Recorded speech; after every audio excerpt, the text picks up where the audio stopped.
Shalom, selamat malam, salam sejahtera buat kita semua. Berjumpa lagi di Renungan Rohani Kristen. Renungan pada malam hari ini akan berbicara tentang hidup dalam kasih karunia Tuhan. Mari kita baca firman Tuhan, yaitu yang terambil dari Keluaran pasal 33 ayat 19, yaitu yang berbunyi, Aku akan memberi kasih karunia kepada siapa yang kuberi kasih karunia, dan mengasihi siapa yang kukasihani. Nah, puji Tuhan, rekan-rekan yang dikasih Tuhan, kasih karunia, pemberian kasih karunia itu semata-mata ada di bawah otoritas Tuhan sendiri, di mana manusia tidak mempunyai hak apapun di dalamnya. Semuanya dari, oleh, dan untuk Tuhan sendiri. Dengan kata lain, kasih karunia itu mutlak prerogatif Tuhan. Prinsip kasih karunia itu datang dari atas, dari Tuhan kepada manusia sendiri. Padahal sesungguhnya manusia tidak memiliki kelayakan untuk menerimanya. Mengapa? Karena kasih karunia itu hanya umat yang dipilih Tuhan. Manusia yang hidup benar di mata Tuhan. Karena Tuhan memiliki kasih karunia yang sangat luar biasa yang akan diberikan kepada umatnya. Jadi, hal itu tidak tergantung pada kehendak orang atau usaha orang, tetapi pada kemurahan hati Allah. Itu dari Roma pasal 9 ayat 19. Jelas sekali bahwa keselamatan adalah kasih karunia dari Tuhan yang hanya dapat diterima oleh respon manusia melalui iman kepada Kristus. Itu dari 2 Korintus 5 ayat 17, yaitu siapa yang ada di dalam Kristus, ia adalah ciptaan yang baru. Yang lama sudah berlalu, yang sesungguhnya baru sudah datang. Sebagai manusia baru, kita hidup dalam kasih karunia karena Tuhan telah menebus dosa kita. Artinya, hidup di dalam perlakuan istimewa dari Tuhan dan hidup di dalam janji Tuhan. Meski kita hidup di dalam hukum kasih karunia Tuhan, bukan berarti kita bisa hidup sekendak hati atau sebatas sebebas-bebasnya tanpa ada pagar batas.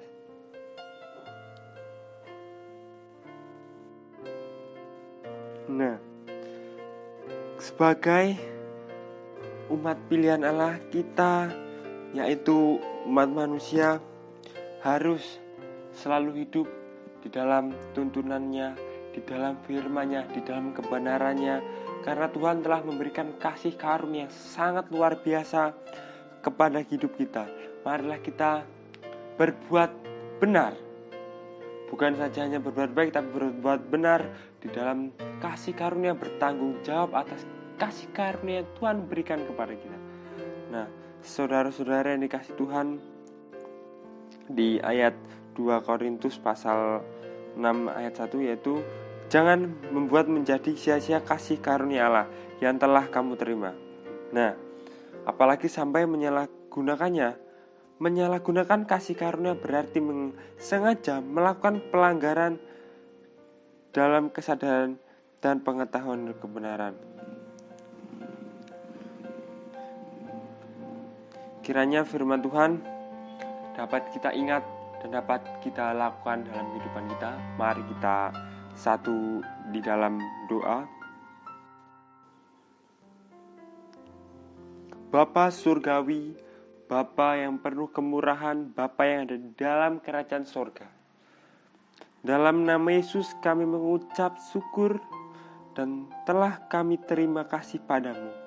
Berkat penyertaan-Mu, kasih karunia-Mu, pembacaan firman-Mu pada malam hari ini dapat berjalan dengan lancar.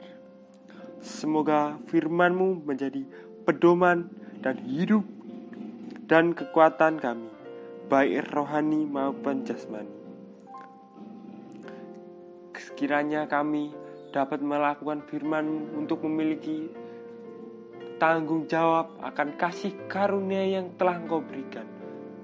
atas kebenaran untuk hidup benar, bukan saja hidup baik tapi benar di dalam kuasa-Mu.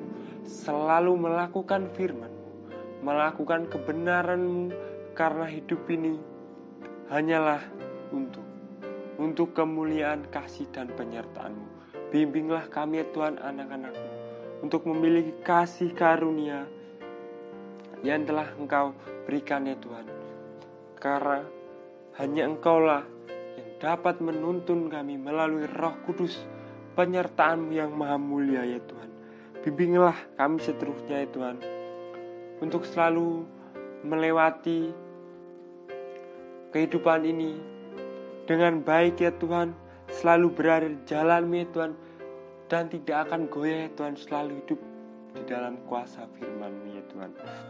Ya Tuhan, bimbinglah kami seterusnya di dalam pikiran, perkataan, serta perbuatan kami, supaya kami terhindar dari dosa, terutama dosa berat yang berujung pada maut ya Tuhan.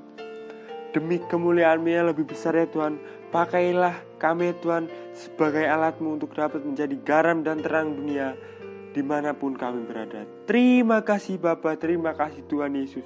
Kemuliaan kepada Bapa, Putra, dan Roh Kudus, seperti dari sekarang dulu sampai selama-lamanya. Amin. Terima kasih saudara-saudara yang kasih Tuhan telah mendengarkan renungan pada malam hari ini. Kiranya renungan pada malam hari ini menjadi berkat bagi kita semua. Sampai berjumpa lagi pada renungan yang selanjutnya.